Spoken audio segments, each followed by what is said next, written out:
Halo Sobat Alternativa, balik lagi. Di video kali ini kita akan bahas terkait dengan tanda elipsis. Nah, jadi tanda elipsis itu teman-teman terdiri dari 3 titik ya. Jadi memang hanya 3 titik. Oke, nah ini banyak orang yang tidak tahu terkait dengan pengaturan ini, padahal ini sudah ada aturannya. Oke, kita akan bahas terkait dengan penggunaan tanda elipsis. Aturan yang pertama, tanda elipsis digunakan untuk menunjukkan bahwa dalam suatu kalimat atau kutipan ada bagian yang dihilangkan atau tidak disebutkan. Misalnya, penyebab kemerosotan titik-titik-titik akan diteliti lebih lanjut. Nah, titik-titik ini teman-teman di tengah kalimat, dan biasanya kalimat tersebut disebut sebagai kalimat rumpang. Oke, kita masuk ke aturan yang kedua. Tanda elipsis digunakan untuk menulis ujaran yang tidak selesai dalam dialog.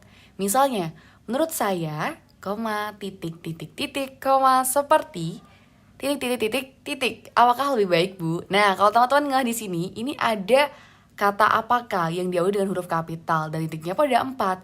Nah, kenapa bisa 4? Karena di sini teman-teman itu ada tanda elipsis plus tanda titik. Jadi titiknya tuh ada 4. Dia untuk mengakhiri kalimat sebelumnya. Jadi akan ada nih kalimat baru setelahnya. Jadi titiknya tuh ditambah 1 menjadi 4. Kita ya. Oke, kita lanjut di aturan yang ketiga. Tanda elipsis digunakan untuk menandai jeda panjang dalam tuturan yang dituliskan. Misalnya, maju, jalan. Nah, ini juga ada jedanya ya teman-teman ya. Seperti di kalimat ini juga, 1, 2, 3. Nah, seperti itu.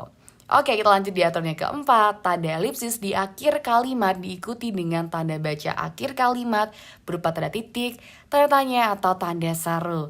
Misalnya nih, jadi, mengapa selama ini dia tidak bekerja sebagai titik-titik? Nah, kalau teman-teman dengar juga di sini sama seperti tadi yang aku sampaikan.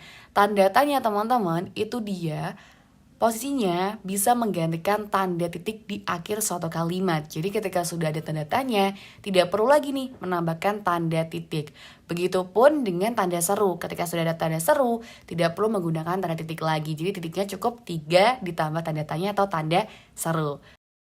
Oke, nah tadi udah bahas nih bagaimana penggunaan tanda elipsis. Sekarang kita akan latihan soal terlebih dahulu. Seperti biasa teman-teman, di pause terlebih dahulu videonya untuk difikirkan mana opsi yang tepat. Atau ini tepat atau enggak nih kalimatnya. Oke, kalau udah mari kita bahas. Tentukan manakah kalimat yang tepat. Kalimat 1, 2, 3. Nah, teman-teman nggak di sini penggunaan tanda titiknya itu lebih dari 3. Ini tidak boleh ya, apalagi dia kan di tengah di sini dan dia bukan sebagai akhir dari kalimat, maka harusnya cuma 3 doang. Di kalimat kedua, angkat kaki kamu dari sini. Nah, ini sudah tepat ya teman-teman ya penggunaannya, dan diakhiri dengan tanda seru sehingga tidak menggunakan tanda titik lagi. Selanjutnya, semua warga negara harus membayar titik. Nah, di sini teman-teman itu adalah penggunaan tanda elipsis di akhir kalimat. Yang tadi aku sampaikan ketika di akhir kalimat dia harus diakhiri dengan tanda titik nih. Ini harusnya tambah 1 titik lagi. Jadi titiknya ada 4. Oke, di kalimat selanjutnya di mana temanmu pergi. Nah, ini seharusnya udah tepat ya, tetapi setelah tanda tanya, ternyata ada tanda titik nih. Ini salah ya teman-teman ya, seharusnya dihapuskan karena sudah menggunakan tanda tanya. Oke, segitu dulu video kali ini. See you di next video.